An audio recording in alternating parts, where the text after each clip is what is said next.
انسان کے جسم سے بال کیسے جڑے؟ تقریباً 20 لاکھ سال قبل ہمارے جسم مکمل طور پر گھنے بالوں سے ڈھکے ہوئے تھے۔ پھر ہم گنجے ہو کر ایسے مخلوق بن گئے جسے ہر وقت بال جڑ جانے کا ڈر کا لگا رہتا ہے۔ لیکن ہمارے جسموں سے بال ختم ہوئے کیسے؟ جہاں تک بالوں کا تعلق ہے تو جب تک آپ نے اس سے محروم نہیں ہو جاتے اس وقت تک آپ کو اندازہ ہی نہیں ہوتا کہ آپ کے پاس کیا چیز ہے۔ ارتقائی مراحل میں بالوں سے محروم ہوتے ہی ہم انہیں دوسروں سے مستعار لینے لگے۔ ہم اون اور پشم والی مخلوقات سے بالوں والی مخلوق میں تبدیل ہوئے، جہاں یہ پہلے جسم کے اکا دکا حصوں میں پھیلے ہوئے تھے اور گرنے کے لیے ہر وقت تیار رہتے تھے۔ انسانیت کا آغاز بالوں سے محرومی کے دکھ سے حصار میں ہوا۔ تقریباً 20 لاکھ سال پہلے ہم نے وہ شکل اختیار کی جو آج ہے، یعنی گنج پنج کا شکار، وہ مخلوق جو ہمیشہ فکر مند رہتی ہے۔ آج سے طویل عرصہ پہلے ہماری تاریخ میں یہ کیوں اور کیسے ہوا، اس کی وضاحت کے لیے دو نہایت ٹھوس اور متضاد نظریے موجود ہیں۔ ہماری موجودہ حیت کو واضح کرنے کے لیے دو نظریے مختلف پہلو کو اہمیت دیتے ہیں: ماں کی محبت اور چلنے کی عادت۔ لیکن اتنی بات یقین سے کہی جا سکتی ہے کہ بال ہمارے لیے سب کچھ ہے۔ جب یہ گر چکے ہو تب بھی بال عالمگیر حقیقت ہے، بلکہ خاص طور پر جب یہ گر چکے ہو۔ ایک وقت تھا جب ہمارے قدیم پیش رو ہیومن ایڑی سے چوٹی تک بالوں میں گرے ہوئے تھے۔ آنکھوں، ہونٹوں اور چند دیگر جسمانی اعضاء کے علاوہ بندروں اور گیروروں کی طرح ہمارے جسم بالوں سے اٹے ہوئے تھے۔ بال ہمارے لیے نہایت ضروری تھے۔ کپڑوں کی غیر موجودگی میں یہ ہمیں گرم رکھتے، سردی اور دھوپ جیسی چیزوں سے یہ ہمیں بیک وقت محفوظ رکھتے۔ بالوں کو گہری تیز جسم کو توڑ پھوڑ اور شاخوں کی خراش سے محفوظ رکھتی۔ درختوں کے درمیان ننگے بدن اچھل کود کیجیے تو آپ کو خود پتہ جائے گا۔ ممکنہ طور پر یہ ہمیں شکاری جانوروں کے لیے بطور خوراک کم لذیذ بناتے۔ کون ہے جسے بالوں بری چیز کھانا پسند ہے؟ میرا نہیں خیال کہ اس میں کوئی شک کی بات ہے کہ ہم اپنے بالوں سے لطف اندوز ہوا کرتے تھے۔ صرف شکار کے ذریعے خوراک کا حصول ہی سب کچھ نہیں تھا۔ فاصل کے ماہرین اور ارتقائی نفسیات دانوں کے مطابق ہم نے صفائی اختیار کرنے میں بہت وقت لگایا۔ آپ کو بس پرائمیٹ جانوروں میں ہمارے قریب ترین کزنوں بالوں سے بھرے اورنگوٹان کا مشاہدہ کرنا ہے کہ وہ صفائی کے کتنے شوقین ہے۔ اور اہم بات یہ ہے کہ وہ اپنے ساتھ ایک دوسرے کو صاف کرنے میں بھی تعاون کرتے ہیں۔ بالوں کو بڑھانا سنوارنا اپنی بنیاد میں ایک خوشگوار سماجی سرگرمی ہے۔ بال ہمیں ایک دوسرے کے قریب لاتے ہیں۔ اگر آپ میرے بال سنواریں گے تو میں آپ کے سنواروں گا۔ ممکن ہے بال ہی وہ بنیادی سماجی سبب ہو جس نے ہمیں گروہوں، قبیلوں اور ذاتوں کی شکل میں ایک ساتھ رہنے میں مدد دی ہو۔ بالوں کی پسندگی سے دیکھنا ہمارے باطن میں شامل ہے، لیکن دوسری طرف ہمارے بالوں کے متعلق زیادہ فکر مند نہیں تھے جیسا اب ہے۔ اس وقت بال عملی مقاصد کے لیے نہیں ہوتے تھے، بس ایک چیز تھی جو ہمارے ہر جگہ موجود تھی اور سب کے پاس تھی۔ بالوں برے قدیم ترین انسانوں میں امتیاز کرنا بہت ہی مشکل تھا۔ بال یا جیسے کہ اس وقت میں یہ بالوں یا اون کی ایک دہیز تہ تھی، ہمیں آپس میں اور دیگر بالوں والی مخلوقات سے مساوی رکھنے کی بنیاد تھی۔ تقریباً 20 لاکھ سال قبل ہمیں بالوں کے سنہرے عہد میں جی رہے تھے۔ یہ کہنے کی ضرورت نہیں کہ تب ہمیں علم نہیں تھا کہ یہ سنہرا دور ہے۔ ہمیں یہ اندازہ بھی نہیں تھا کہ ایک دن یہ ختم ہونے جا رہے ہیں۔ کون سی ایسی حیران کن مصیبت ٹوٹ پڑی؟ کیوں 10 اور 20 لاکھ سالوں کے درمیان کسی وقت سارے نہ سہی لیکن بہت سارے بال جڑ گئے۔ یہ سب کہاں گئے؟ ہم کیسے اتنے زیادہ گنجے پن کا شکار ہو گئے؟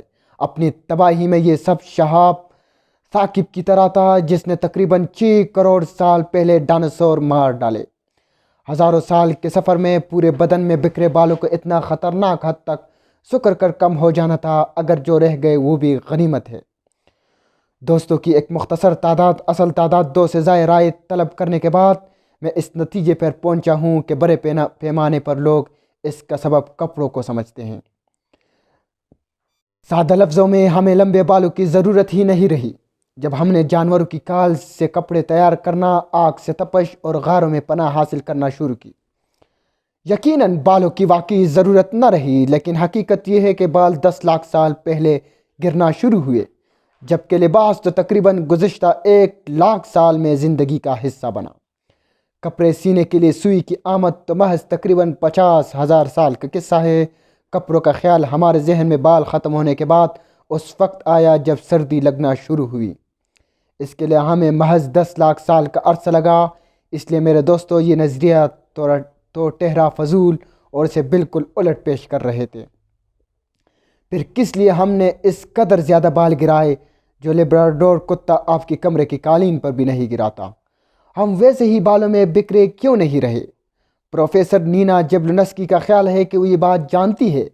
حیاتیاتی ماہر بشریات جبلنسکی امریکہ کی پینسلوانیا یونیورسٹی سے وابستہ اور کتاب جل ایک فطری اسکن نیچر ہسٹری کے مصنف ہے۔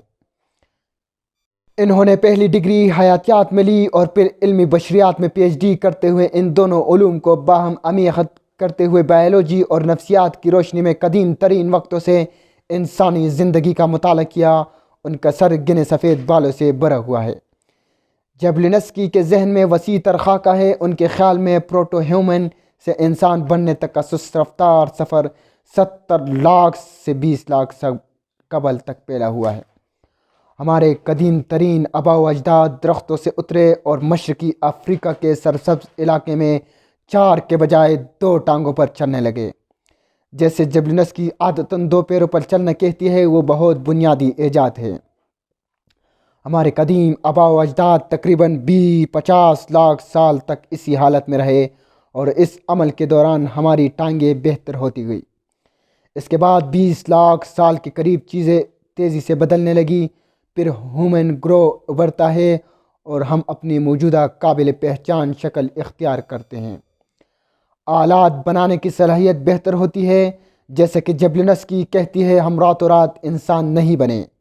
انسانی خصوصیات لاکھوں کروڑوں سالوں کی ارتقاء سے گزرے۔ خاص طور پر گزشتہ 10 اور 20 لاکھ سال کے دوران ہم نے بہت زیادہ جسمانی بال کھونے شروع کی۔ اس ارتقاء کے پیچھے جبلنسکی کے بقول لیوی اسٹراس کے لفظوں میں سب سے بڑا فرق دسترخوان کے آداب تھے۔ جبلنسکی اس ایسے طرز زندگی کہتی ہے، ہم شکاری تھے اور شکاری کے لیے درکار اہم ترین چیزوں میں سے ایک تیز دوڑنا ہے۔ ہم اس وقت شکار کرنے کے لیے یا دیگر شکاریوں سے بچنے کے لیے بھاگتے ہی رہتے تھے۔ مرد، عورت اور بچے سب کے بارے میں یہ بات درست ہے۔ جبلنسکی کہتی ہے کہ یہ خیال رد کیا جا چکا کہ سب ضروریات مرد پوری کرتے اور خواتین اپنی عارضی ٹھکانوں پر ہی رہتی تھی، کیونکہ اسے عہد میں اس بات کے شواہد نہیں ملتے۔ کوئی گھروں میں آگ جلا کر نہیں بیٹھا ہوتا تھا، کیونکہ تب بھی ایسے گھر تھے ہی نہیں اور نہ ہی آگ تھی۔ وہ کہتی ہے کہ ہم دقیانوسی صنفی تصورات میں جکڑے ہوئے ہیں، یہاں تک نہیں بلکہ دقیانوسی نسلی تصورات میں بھی۔ زیادہ تر ایسی نظریہ سازی گھوڑوں کی خود ساختہ ہے۔ یہ انفرادی جذباتی انسان ہے جو اپنی تجربات پر اصرار کر رہے ہیں۔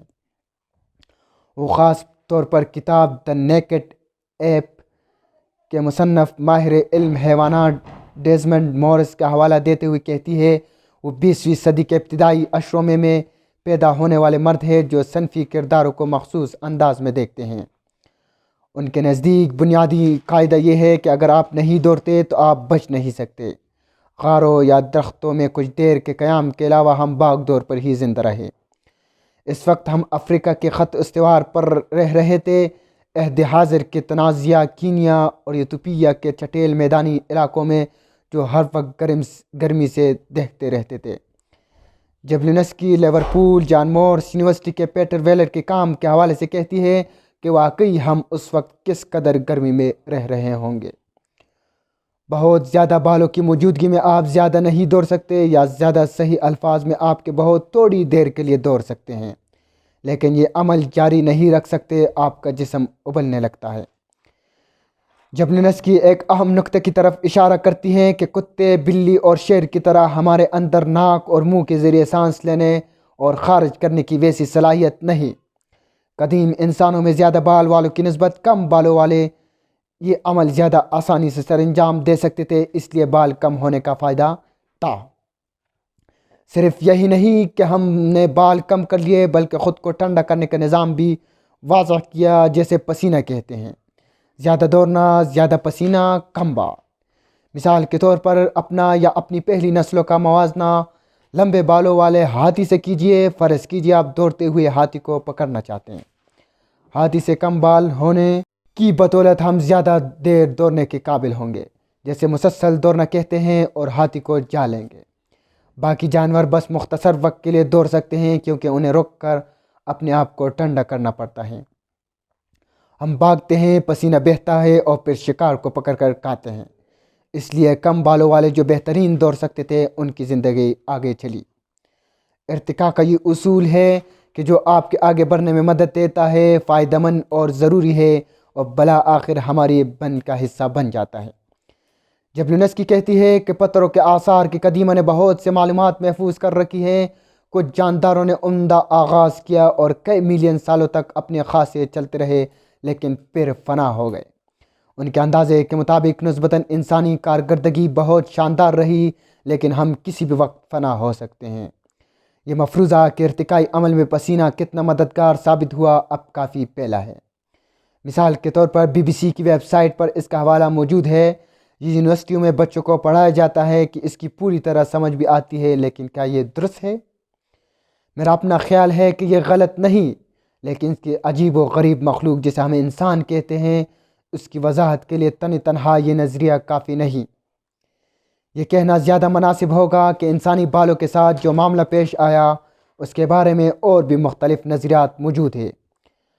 ابھی بندر ایکواٹک ایپ نظریے کے مطابق ہم نے ماضی میں 50 سے 70 لاکھ سال قبل بہت زیادہ وقت پانی میں تیرتے ہوئے گزارا، جس کے باعث ہماری جلد زیادہ ہموار ہوتی گئی۔ پانی سے نکل کر ٹھوس زمین پر چلنے سے پہلے ہی ڈولفنز کی طرح نظر آنے لگے۔ اس نظریے کے ساتھ ایک ہی مسئلہ ہے کہ عین اس وقت ارد گرد دیو ہیکل مگرمچھ موجود تھے، اور ہم ان کی زد سے بچ سکتے ہی نہیں تھے کہ بال گرنے کا مرحلہ آئے۔ ایک دوسرے نظریاتی دبستان کے مطابق ہم نے پوسوں اور کیڑے مکوڑوں سے جان چرانے کے لیے بالوں سے جان چرائی جو انہیں اپنا بصیرہ بنا لیتے تھے۔ لہٰذا بال سنوارنے کے عمل میں نصف کردار کیڑے چننے اور انہیں کھانے کا ہے۔ لیکن حقیقت یہ ہے کہ جو توڑے بہت بال ہوتے ہیں ان میں بھی کیڑے موجود ہوتے ہیں، پھر کیوں نہ ان سے پوری طرح جان چرا لی جائے؟